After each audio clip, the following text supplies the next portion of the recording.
அடா அடா கண்ணு முன்னாடி இவ்ளோ தீனியில இருக்குது. என்ற அம்மா பெட்டியை பிரிச்சதுக்கு அப்புறம் நான் தான் சந்திரமுகியா மாறிப்படுவேன்னு பார்த்தா என்ற பொண்ணு முந்திக்கிட்ட. அப்படி பள்ளிக்கூடம் படிக்கும் போது இந்த பெட்டி கடையில பார்த்தா அம்புட்டு தின்பண்டங்களும் இன்னைக்கு நம்ம வீட்ல இருக்குதுன்ற. இந்த அக்ஷய பாத்திரத்துல எல்லாம் எடுக்க எடுக்க குறையாதுன்ற மாதிரி இந்த பெட்டிக்குள்ள இருந்து எடுக்க எடுக்க வந்துகிட்டே தான் இருக்குது. ரொம்ப நேரமா நான் ஜல்லடை போட்டு தேடுறத பார்த்துட்டு என்ற அம்மாவே என்ன இதுக்கு தானே தொலாவற இந்த புடின்னு கையில கொடுத்துட்டாங்க. வேற ஒண்ணும் இல்ல, இழந்த வடனா அம்புட்டு உசுறு. நம்ம தான் சின்னதா இருக்கும் போது ஒரு தாத்தா கடையும் விட்டு வச்சது இல்லையே. ஐன்னு நாக்க சப்பு கொட்டிக்கிட்டு போய் பூராத்தையும் தின்னு போடுறது.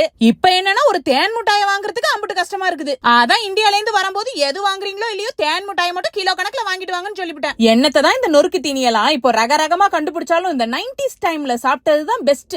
அதுலயும் இந்த பொரி உருண்டை, குச்சி சிப்ஸ், மிக்சர், முந்திரி பிஸ்கெட், பூந்தி, தட்டடை, முறுக்கு, ஓம பிஸ்கெட்னு சொல்லிக்கிட்டே போயிட்டு இருக்கலாம். அம்புட்டு ருசியா இருக்கும். இதெல்லாம் பார்த்தாலே நாக்குல எச்சூர கிளம்பிடும். இப்ப எல்லாத்தையும் பத்திரமா சேவ் பண்ணி வைக்கணுமே, அப்பதானே ஒரு 2-3 வாரம் வரைக்கும் வச்சு சாப்பிட முடியும். அதுக்கு முக்கியமா டப்பா வேணும்ல. அதான் பரணி மேல ரொம்ப வருஷமா தூங்கிட்டு இருந்த பூராத்தையும் தட்டி எழுப்பியாச்சு. இனி நம்ம காட்டுல மழை தான். அப்படி போறப்ப வரப்பன்னு சொல்லி ஒரு ஸ்நாக்ஸா கொறிக்கலாம். என்ன இறக்கி வச்சிருக்க வெயிட் எல்லாம் சரசரன்னு இப்ப ஏறி போயிடும். அது கிடக்குது. இதெல்லாம் பார்த்தா புடிச்சதை சாப்பிட முடியுமா?